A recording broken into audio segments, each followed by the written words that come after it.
So what I'd like to talk to you today about is to bring you up on the perspectives in Libby is to talk about our prevention efforts that are ongoing. And I'd like to talk some about the observed health effects. Basically, these will be generalities. We don't have a database yet organized to where I can really give you numbers, which we're certainly anxious to get to that point where we have some data that we can actually break out and look at it in a much more objective manner. And thirdly, once again, like I think a lot of people have done today, is let's talk a little bit about the banning asbestos bill. And I want to put that, show you some cases that put the Libby vermiculite and its potential hazards with less than 1% asbestos in it, put the real hazards in perspective. And then lastly, our role, the Center for Asbestos-Related Diseases role in helping the EPA develop a baseline risk assessment. We do carry a key role in that particular process. So anyway, let's go back a little bit. In the prevention and cleanup, of course, this is where a lot of this stuff rolled out of. This is the Zonelite mine that's 6 miles outside of Libby. There's the massive tailings pile, which once again is off limits, but there's a large amount of overburden of rock and asbestos rock mixed in with other overburden materials that was discarded over the side there from the terrace mining that you see up above on top of the mountain. And the unfortunate part, I think, as you all know, that it was put on the tracks, the running tracks where the kids would work out in their sporting events. And also the material was for a long time was brought into town. And let me kind of show you here. You can see these are ball fields. This is our larger baseball field. Another one here, and then right here was the popping plant. This is where the materials were brought in. The vermiculite raw ore was brought in and then heated, and then exfoliated or expanded to form the insulation material, or whatever the expanded material is to be used for. But look at this stack. This stack was basically just an open stack. It had no recovery process. So as a consequence, asbestos fibers just became fugitive here and wandered around the baseball fields. The other issue here, of course, is that there were bins over in this area that were easily accessible where kids could go and play and jump in with ropes and do all sorts of stuff. So anyway, we've cleaned this up. The EPA's been hard at it in getting these parts cleaned up. Now this is not Libby, but this is an example of many of the things that happened in Libby. This was in Minneapolis, where two young boys were playing in some throwaway material that was certainly Libby material that was exported to the Minneapolis-St. Paul site. And anyway, we had many of these piles in Libby. They were people were allowed to take it everywhere, and of course, it was a great thing for kids to play in. I think once again, those are the things that we have targeted and cleaned up early. The very obvious areas where there's high risk for exposure. Another area that was a very high-risk area of exposure, this was the end of the mine road. The mine was about, going up this road here was about 3 miles up this road. Anyway, the ore was brought down here, and this was an old screening plant area here, and then there was a conveyor that brought the vermiculite ore across to the rail tracks where then it was shipped. Of course, this conveyor was dust poured out of this conveyor that went across the river, and unfortunately this was a very popular area to recreate and fish, and a very common area to get quite a bit of exposure in here also. But now this has been cleaned up. The conveyor is gone. The area has been reclaimed with the hard work there of the forest of the EPA. So anyway, as we move ahead in the cleanup, we're focusing on residential and commercial properties. We've already, I think, Aubrey, I think we're 800 to 900 houses up, I think, on cleaning, but still with a number to go. And also, we're cleaning up commercial properties. Now, this involves, when I say cleanup, we're only cleaning the insulation that's in the attic areas. That is, in areas that have potential to drop into living areas. And so the insulation that remains in walls is being left there as long as it's in a sealed condition. So that's the extent of the residential and commercial property cleanup, along with on the interior. On the exterior, of course, there has been cleanup of materials that are grossly obvious, and we're still trying to deliberate on how extensive that cleanup is going to be, and I'll talk about that a little bit later once we get into talking about the baseline risk assessment and the studies that are being done to further delineate that. Now, what's crazy is as you go along here, you think you're into this 7 and 8 years, and you think, boy, we should have seen most everything. Well, it just so happens just this last 6 months or so, we found out that riprap was used along the creeks where the kids swim, and there were stretches where there was just solid asbestos rock used for the riprap. So these have been covered up and are another area of cleanup that's going to occur, we hope, this year.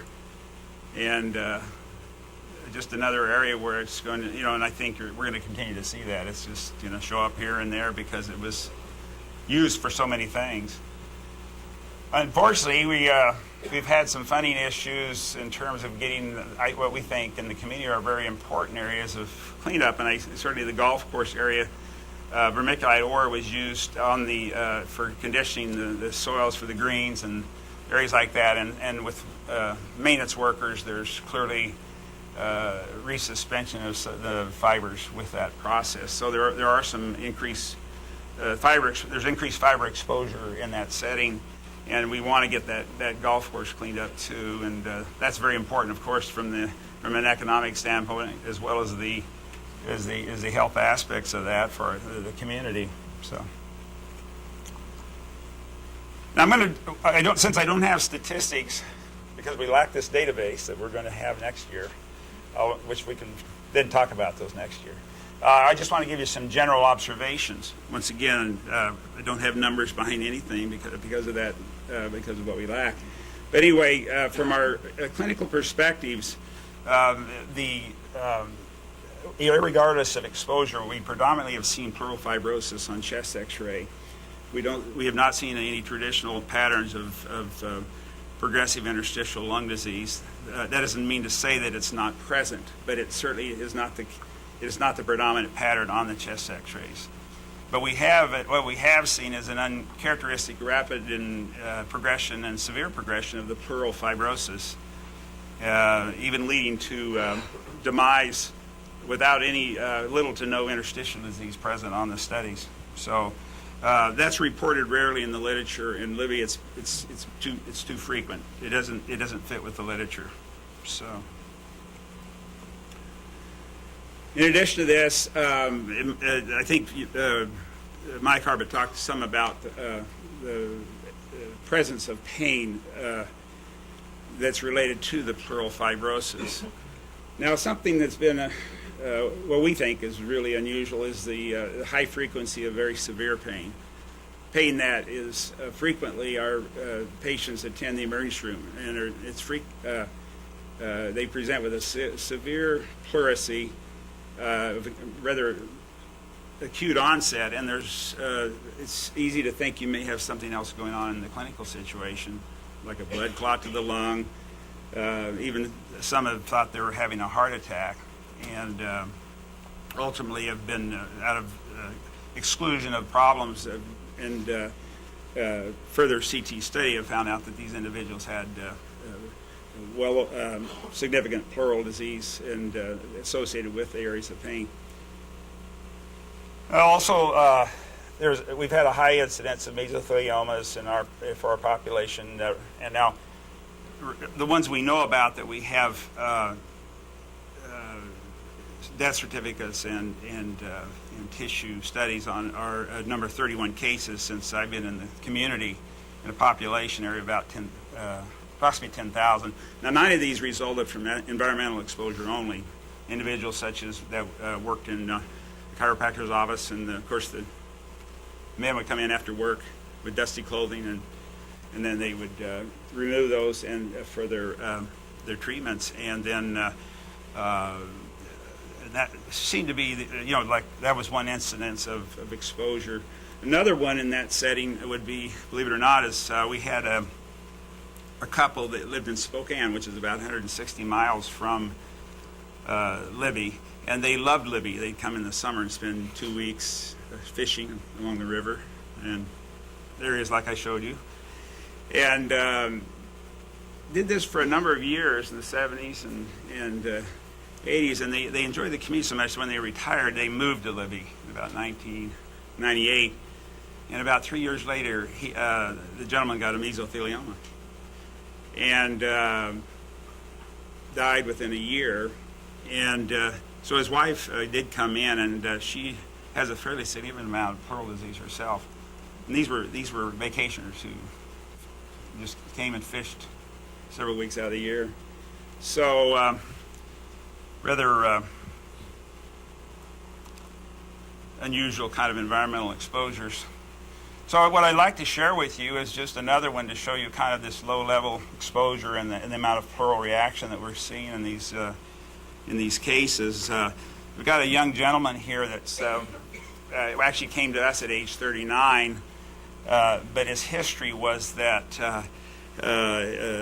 he'd been having trouble for several years, had been having increasing shortness of breath, and had chronic pleuritic chest pain.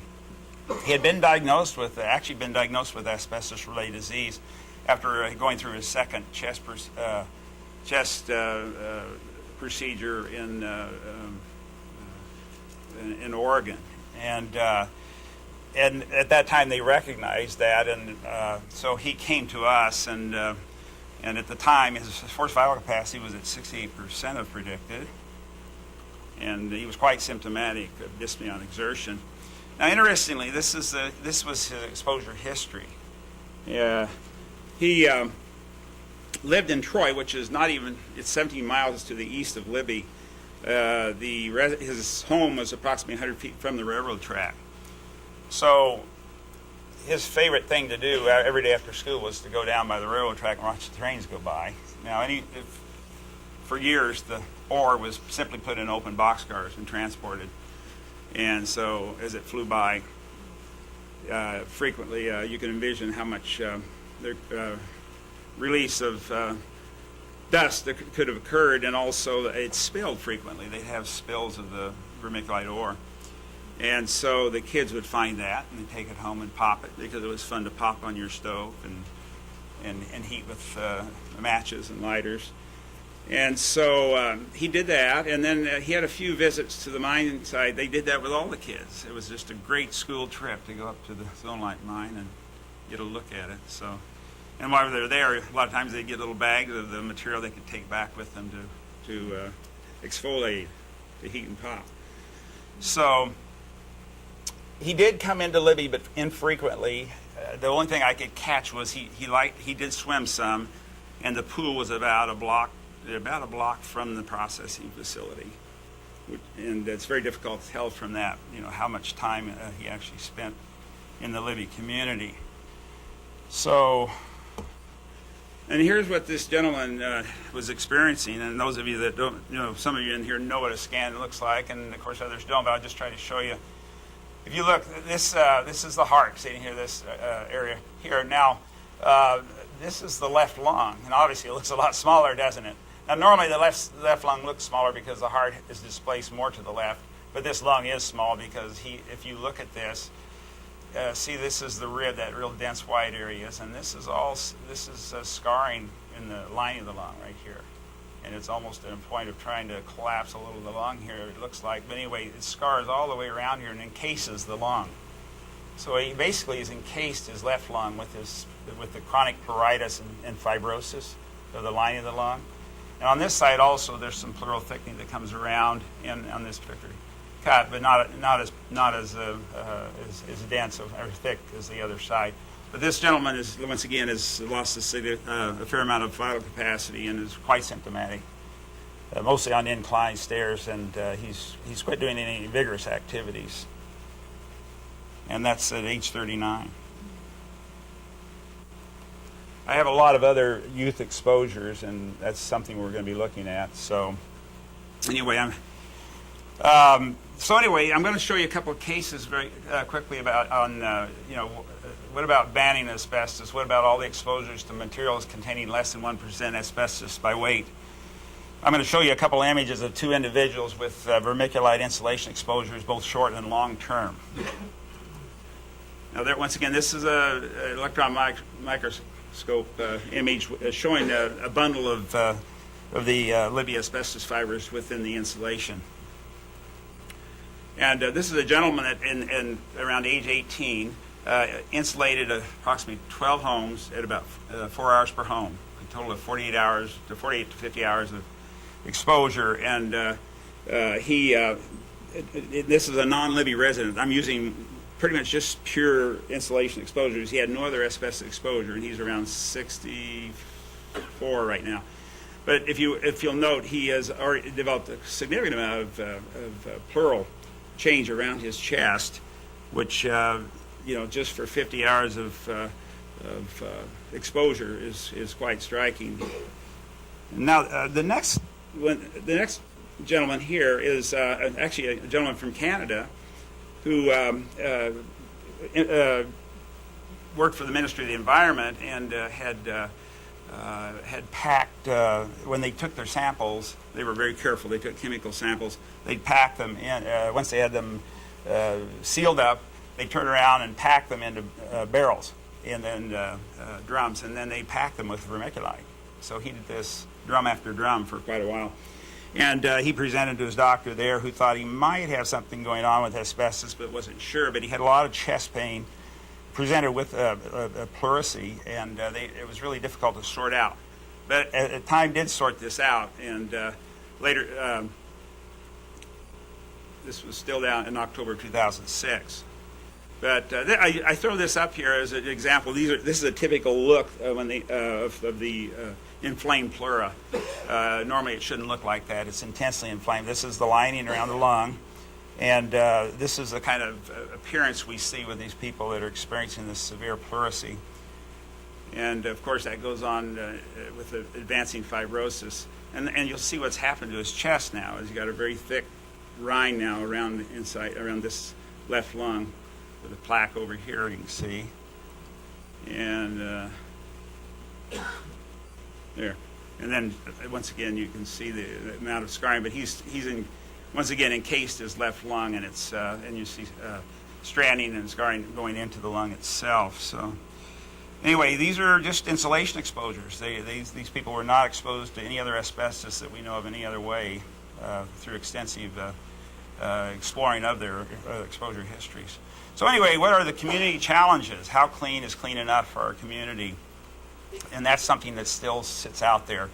We're looking at what appears to be low exposures, and we've seen rather significant fibrotic chest disease as a result of it. And so there's a great concern right now about what's going to be clean enough.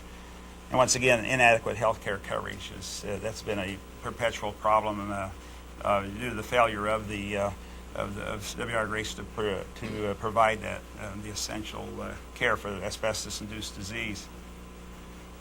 The CARD's role, first and foremost, of course, is to provide pulmonary evaluation and care for our patients. But we're also going to play an important role in the epidemiologic work that's going to be done and to help contribute to the baseline risk assessment. And hopefully, providing the EPA with this target, the focus will be to reduce our asbestos exposure risk to an acceptable level in our community. Real quickly, why does Libby appear different than other pleural cohorts? In other words, other asbestos-exposed populations that predominantly show pleural fibrosis. Is it because the fibers are more toxic? It takes lower doses to cause this fibrotic reaction? Is this mixture of 5 different types of asbestos doing something different? Is it triggering more reaction, or is it just because people are getting exposed just around the clock? They go to work, they're exposed, but it's in town, they get exposed, and there's really limited time for clearance of fibers. It's very, that's stuff we do not know. So anyway, we're moving ahead right now with tox studies going on at lab in Research Park Triangle. And then also we're soon going to be looking at epi studies. But first, what comes first is the development of our data system. As I explained to you, that's what's lacking right now. So we're developing a data system to capture more information as far as site-specific exposure, and also improve our clinical information gathering. And we'll be archiving tissue specimens also. And we also want to look at a group that have been exposed to low levels of asbestos. And we do have one group that was screened in the year 2000-2001 during the ATSDR community screening project. And this group we'd like to track down now and look and go through health history collection and also retesting. And the idea being is that what's happened to these lower later exposures, are we starting to see any biomarkers to suggest that these lower levels are inducing disease? Also, there's an interest in doing comparison studies, and once again, we have not. These have not been laid out, but they're just areas of study that we are very interested in proceeding with at one point. Mentioned that about tissue collection, and we would like to get a better understanding of the relationship of fiber burden and disease. And so I better quit here and just thanks to ADAO for all the good work for the many, and I guess our questions will wait till everybody's done. So, thank you.